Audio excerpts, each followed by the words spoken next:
लोकसभा में कांग्रेस लीडर मल्लिकार्जुन खड़गे ने मरकज पर सीबीआई के नाजायज इस्तेमाल का इल्जाम लगाया है। सीबीआई को एक हथियार बनाकर सभी अपोजिशन लीडर को खत्म करना चाहती है और अपोजिशन पार्टियों को खत्म करके एक ऑटोक्रेटिक गवर्नमेंट लाने की कोशिश कर रहे हैं। जो कोई भी अगर अन्याय के खिलाफ आवाज उठाता है उसको दबाने की कोशिश हो रही है। ये बात लखनऊ में हो गई है, उत्तर प्रदेश में हुई है, कर्नाटक में हो रही है, चेन्नई में हो रही है।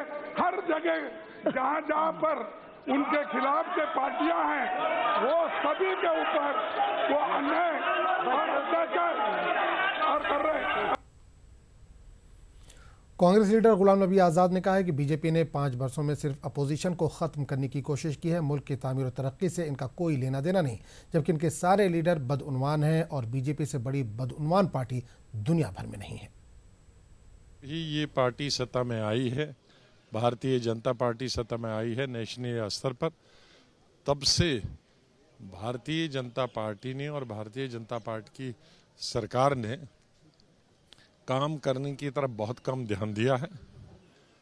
उनका पूरा 5 साल इसी में गुजरे हैं कि किस तरह से विरोधी दल, चाहे वो राष्ट्रीय स्तर के हों या स्टेट स्तर के हों, उन विरोधी दलों को किस तरह से ख़त्म किया जाए, किस तरह से सेंट्रल एजेंसियां हैं, सीबीआई है, ईडी है, एनफोर्समेंट डायरेक्टरेट है और इनकम टैक्स है, उनको उनके पीछे लगाया जाए और उनको ध्वस्त किया जाए। भारतीय जनता पार्टी से तो भ्रष्ट कोई हिंदुस्तान में नहीं है, दुनिया में नहीं।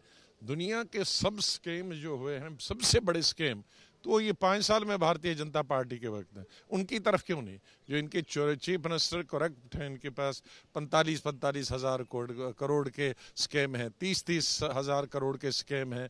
खुद केंद्रीय सरकार के ऊपर से लेकर नीचे, रफाइल से लेकर नीचे तक इतने बड़े बड़े स्कीम हैं, उनकी इंक्वायरी क्यों नहीं करते?